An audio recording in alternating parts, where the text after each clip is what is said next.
Halo teman-teman, selamat datang kembali di Nalaris. Pernah nggak sih Anda bertanya-tanya, kenapa ya investor yang kelihatannya pinter, yang baca banyak buku, yang ngerti data, kok sering banget bikin keputusan finansial yang, ya ampun buruk banget. Mereka tuh tahu semua teorinya. Tapi begitu pasar mulai goyang sedikit, logikanya seakan-akan hilang entah kemana. Nah jawabannya itu ternyata bukan ada di grafik saham atau laporan keuangan yang rumit. Jawabannya ada di dalam kepala kita sendiri. Hari ini kita bakal bongkar habis-habisan sistem operasi otak kita saat berhadapan dengan uang. Selamat datang di dunia yang sangat menarik, yaitu behavioral finance. Oke, sebelum kita lanjut lebih jauh, coba deh jawab jujur ke diri sendiri. Pernah nggak Anda ngerasain jantung berdebar kencang, telapak tangan keringetan, pas lihat layar dan semua portofolio investasi Anda warnanya merah darah? Pernah nggak jari Anda itu rasanya gatel, kayak punya pikiran sendiri, pengen banget neken tombol jual semua saat semua orang di berita, di grup WhatsApp, teriak-teriak kalau kiamat finansial udah di depan mata? Kalau jawaban Anda pernah, tenang, Anda nggak sendirian kok. Perasaan itu sangat-sangat manusiawi, dan justru itulah inti dari semua pembahasan kita hari ini. Yuk kita putar waktu sedikit, flashback ke sebuah momen yang kayaknya masih seger banget di ingatan kita semua. Maret tahun 2020. Ingat kan? Tiba-tiba ada virus baru yang misterius menyebar ke seluruh dunia dengan cepat. Negara-negara mulai lockdown, jalanan yang biasanya macet jadi super sepi, dan ketidakpastian ada di mana-mana. Nah, di tengah kepanikan global ini, pasar keuangan merespon dengan sangat brutal. Indeks saham di seluruh dunia itu terjun bebas, seolah-olah lagi jatuh ke jurang yang nggak ada dasarnya sama sekali. Di saat-saat genting kayak ginilah, logika itu kayak tiba-tiba menguap. Hilang gitu aja. Para investor, mau itu yang baru mulai atau yang udah merasa berpengalaman, semuanya dilanda ketakutan yang luar biasa. Mereka udah nggak lagi liatin angka valuasi perusahaan atau prospek bisnis. Yang mereka lihat cuma satu, potensi uang hasil kerja keras mereka selama ini bisa lenyap selamanya. Dan karena didorong oleh rasa takut yang mencekam ini, terjadilah gelombang penjualan besar-besaran. Orang-orang rame-rame menjual aset mereka, dan akhirnya mereka harus rela menerima kerugian besar. Tujuannya cuma satu, menghentikan pendarahan. Tapi, disinilah plot twist-nya terjadi. Sesuatu yang nggak disangka-sangka. Cuma dalam hitungan beberapa bulan, pasar saham itu bukan cuma berhenti jatuh, tapi malah berbalik arah dan pulih dengan kecepatan yang bikin semua orang melongo. Nah, mereka yang waktu itu berhasil menahan kepanikan, yang tetap teguh sama rencana awalnya, mereka nggak cuma lihat nilai portofolio mereka balik ke semula. Malah, mereka justru panen keuntungan yang sangat besar.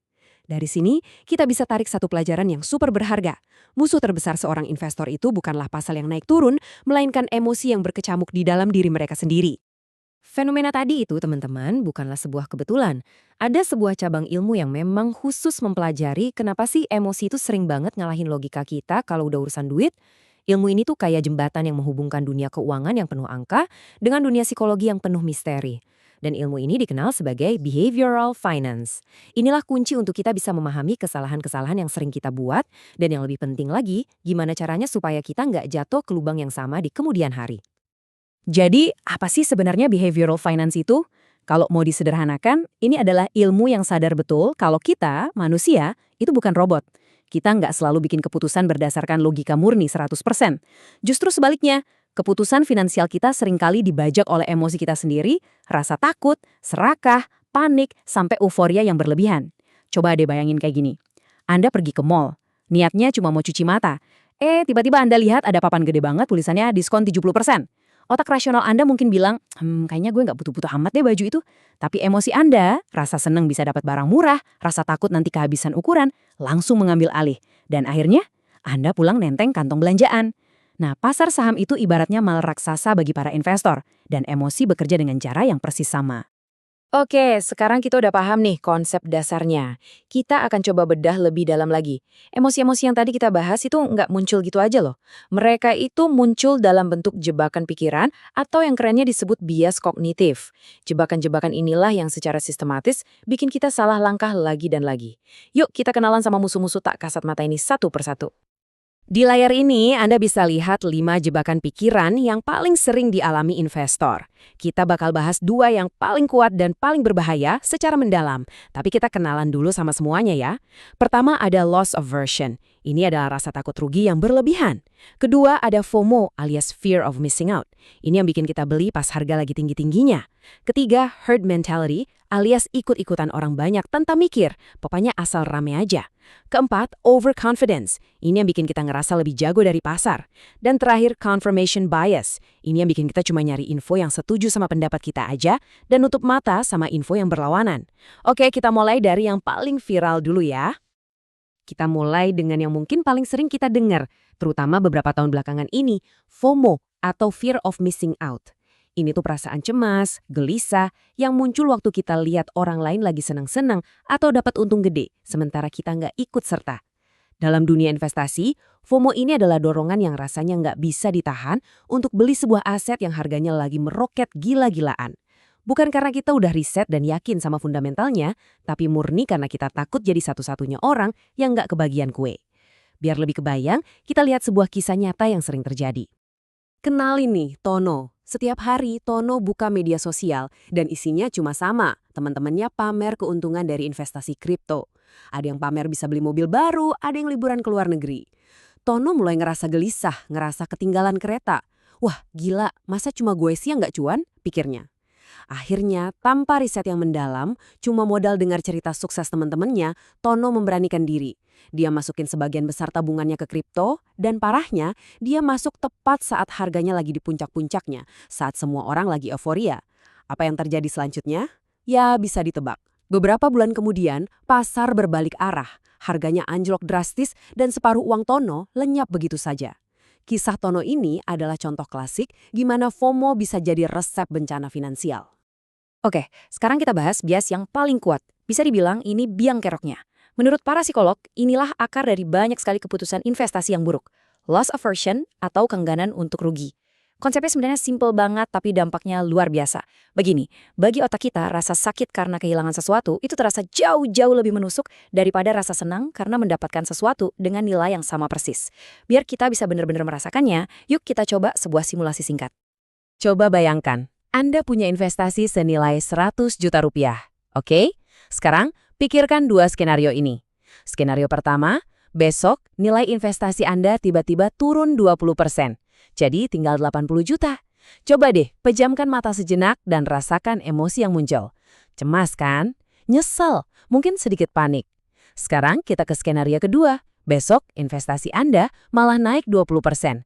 Nilainya jadi 120 juta. Tentu Anda senang kan? Pasti. Tapi sekarang coba bandingkan kedua emosi itu. Rasa sakit di skenario pertama dan rasa senang di skenario kedua. Hampir semua orang pasti setuju kalau rasa sakit karena rugi 20 juta itu terasa jauh lebih intens, lebih nusuk daripada rasa senang karena untung 20 juta. Dan ternyata perasaan Anda itu bukan cuma sekedar perasaan, tapi terbukti secara ilmiah. Penelitian yang dilakukan oleh peraih Nobel Daniel Kahneman dan Amos Tversky menemukan fakta yang sangat mengejutkan. Secara psikologis, rasa sakit akibat kerugian itu terasa 2 kali lebih kuat daripada rasa senang dari keuntungan dengan jumlah yang sama. Gila kan? Itu semacam cacat dalam pemrograman otak kita yang diwariskan dari zaman nenek moyang kita dulu. Saat itu, menghindari ancaman kayak predator itu jauh lebih penting untuk bertahan hidup daripada mencari hadiah kayak nemu buah-buahan. Jadi, otak kita terprogram untuk lebih sensitif terhadap hal-hal negatif. Jadi apa konsekuensinya dalam dunia investasi? Oh, besar sekali. Karena rasa sakit akibat rugi itu begitu kuat. Begitu pasar mulai turun dan portofolio kita mulai merah, insting pertama kita adalah hentikan rasa sakit ini secepat mungkin. Dan cara tercepat untuk melakukannya? Ya, dengan menjual. Kita akhirnya menjual di harga rendah karena udah nggak tahan lagi lihat angka minus. Padahal secara logika, itu adalah saat terburuk untuk menjual. Loss aversion inilah dalang dibalik kepanikan massal di tahun 2020 yang kita bahas di awal tadi. Oke, kita sudah bahas masalahnya panjang lebar, kita sudah identifikasi penjahat-penjahat yang ada di dalam pikiran kita. Sekarang, kita masuk ke pertanyaan yang paling penting. Terus gimana solusinya? Bagaimana caranya kita bisa bertransformasi dari seorang investor yang dikendalikan emosi menjadi investor yang tenang, dingin, dan terkendali? Nah, sekarang kita masuk ke bagian solusinya. Untuk memahami solusinya, kita lihat aja kisah dua investor fiktif ini, Budi dan Sari. Budi ini adalah perwujudan investor emosional. Kalau pasar lagi turun, dia panik dan langsung jual. Kalau pasar lagi naik dan semua orang lagi euforia, dia jadi serakah dan ikut-ikutan beli di harga puncak. Alhasil, portofolionya naik turun kayak roller coaster, dan pada akhirnya dia lebih sering rugi. Nah, di sisi lain ada Sari. Sari ini investor yang super disiplin. Dia nggak peduli sama gosip pasar harian. Kenapa? Karena dia punya rencana jangka panjang. Dia rutin menabung dan berinvestasi setiap bulan, strategi yang kita kenal sebagai dollar cost averaging atau DCA. Waktu harga lagi turun, dia malah seneng. Wah, lagi diskon, pikirnya. Karena dia bisa beli lebih banyak unit dengan uang yang sama. Hasilnya, setelah 10 tahun, portofolio Sari tumbuh secara stabil dan konsisten. Perbedaan kunci antara mereka itu bukan kecerdasan loh, tapi soal kendali emosi. Jadi, gimana caranya supaya kita bisa jadi seperti Sari? Ini dia 5 strategi praktis yang bisa langsung Anda terapkan. Pertama, punya rencana investasi jangka panjang. Anggap ini kompas Anda. Saat badai pasar datang, rencana inilah yang akan menjaga Anda tetap di jalur yang benar. Kedua, selalu gunakan uang dingin. Ini penting banget. Jangan pernah sekali-kali berinvestasi pakai uang yang Anda butuhkan untuk bayar kontrakan atau uang sekolah anak. Ini akan memisahkan emosi bertahan hidup dari keputusan investasi Anda. Ketiga, disiplin pada strategi. Apapun strategi Anda, DCA atau yang lain, tetaplah berpegang teguh pada itu. Kalau perlu, pakai fitur auto debit biar emosi nggak sempat ikut campur. Keempat, catat setiap keputusan investasi. Sebelum beli atau jual, tulis alasannya. Ini memaksa logika Anda untuk bekerja dan membantu Anda belajar dari kesalahan. Dan yang kelima, batasi berita dan gosip pasar. Terlalu banyak informasi justru akan memicu kepanikan dan keserakahan. Fokus pada rencana Anda, bukan pada kebisingan di luar sana. Kita sudah menempuh perjalanan yang cukup jauh ya dalam pembahasan kali ini. Dari mulai mengidentifikasi masalahnya, kenalan sama musuh di dalam kepala kita, sampai akhirnya menemukan solusinya. Sekarang, waktunya kita menarik sebuah kesimpulan besar dari semua ini. Sebuah pemahaman inti yang saya harap bisa Anda bawa pulang setelah ini. Pada akhirnya, Anda harus mengerti satu hal ini. Grafik harga saham yang Anda lihat di layar setiap hari, itu bukanlah sekedar angka.